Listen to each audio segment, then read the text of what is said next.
আমার রেসিপি হলো ওলের ডাঁটা দিয়ে চিংড়ি মাছ দিয়ে রেসিপি। এখানে আছে আগে থেকে ভাপিয়ে নেওয়া ওলের ডাঁটা এবং চিংড়ি মাছ, জল দিয়ে ভালো করে ধুয়ে নিয়েছি কেটে। তারপরে আছে সর্ষে আর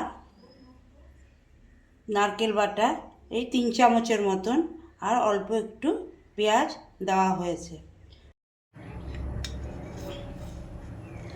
কড়াই গরম করে প্রথমে কড়াইতে 3 চামচ আমি তেল দিয়ে দিলাম। তারপরে তেল গরম হওয়ার বাদে তার মধ্যে আমি একটি শুকনো লঙ্কা ফোড়ন দিলাম এবং কালো জিরা ফোড়নে দিয়ে দিলাম, পেঁয়াজ কুচি দিয়ে দিলাম।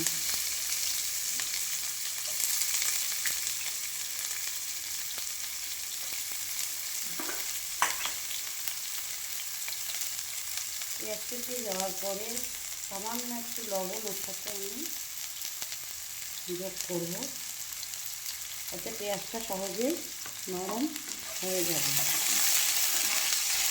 লাল হয়ে করে ভাজার পরে তারপরে আমি ওর সাথে চিংড়ি মাছটা অ্যাড করলাম।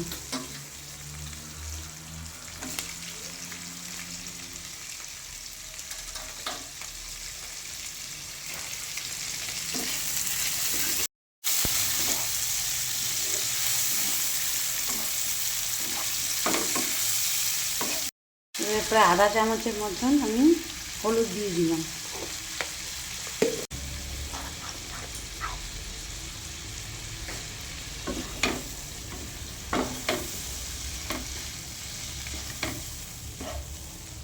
লাল লাল ভাজা হয়ে গেল, আগে থেকে ভাপিয়ে নেওয়া ওলের ডাঁটাটা আমি দিয়ে দিলাম।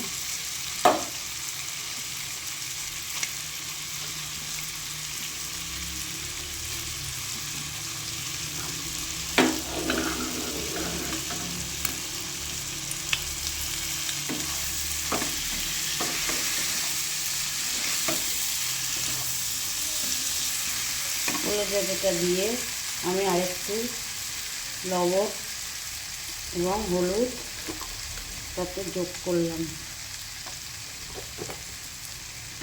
পরে আমি ওটা ভাজতে লাগলাম।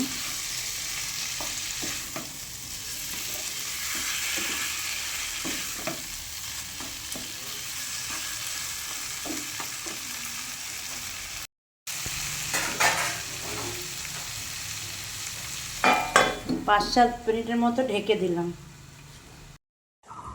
5 মিনিট বাদে ঢাকনাটা তুলে দিই। অনেকটাই প্রায় হয়ে আসছে।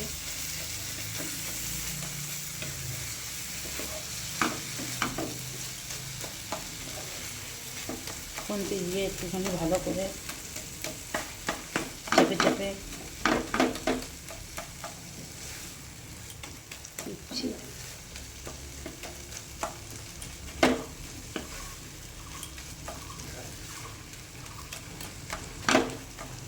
ঢাকার প্রয়োজন নেই। ওলের ডাঁটাটাকে আমি ভাজা ভাজা করছি। যত ভাজা ভাজা করা যাবে জিনিসটা খেতেও তত সুস্বাদু হবে। এরপরে আমি বেটে রাখা নারকেল আর সর্ষে, এখানে দেখাচ্ছি আমি, দেখুন 1 চামচ থেকে 2 চামচ, 2.5 চামচও দেওয়া যায়, আমি এখানে 2 চামচই দিলাম।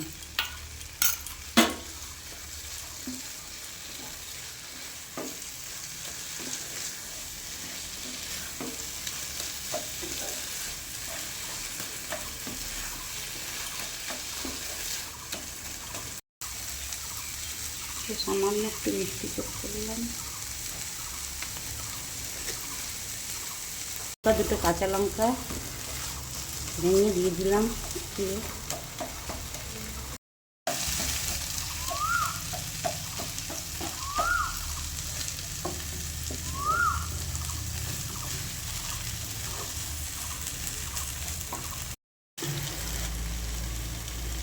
সর্ষে এবং নারকেল বাটা দিয়ে আরও 10 মিনিট খানিক নেড়ে ভাজা ভাজা করতে হবে।